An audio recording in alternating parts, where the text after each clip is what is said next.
Bapak Ibu sekalian, kedua, terima kasih ada masih sekitar 25%.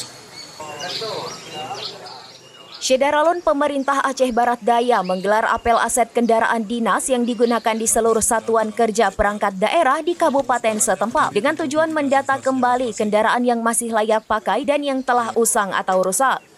Pelaksanaan apel aset kendaraan dinas tersebut dilaksanakan di dua lokasi. Untuk kendaraan roda 4 ditempatkan di halaman kantor Bupati Abdiya, sementara kendaraan roda 2 dipusatkan di halaman kantor Satpol PP dan WH Abdiya pada Rabu 16 April 2025. Pada apel aset kendaraan dinas tersebut, Bupati Safarudin didampingi langsung oleh Ketua DPRK Abdiya Roni Guswandi dan pihak pemeriksaan keuangan Republik Indonesia perwakilan Aceh. Apel aset kendaraan dinas ini dilaksanakan guna menindaklanjuti surat BPKRI perwakilan Aceh nomor 20/S/Terinci LKPD Strip Abdiya /04/2025 tanggal 12 April 2025.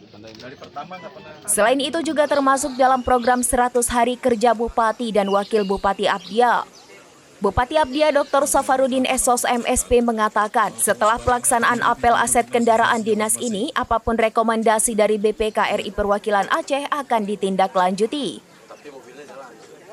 Setelah dilakukan pengecekan, sebut Safarudin, banyak kendaraan dinas yang usianya sudah tua, bahkan BPKB dan buku hitamnya tidak ada. Tentu ini menjadi kendala yang dihadapi pemerintah Abdiya ke depannya. Ia meminta kepada Badan Pengelolaan Keuangan Daerah dalam hal ini bidang aset untuk menginventarisasi kendaraan-kendaraan dinas yang usianya sudah lama, sehingga nantinya akan dicarikan formulasi yang terbaik. Dari Aceh Barat Daya, Masrian Mizani, serambinews.com.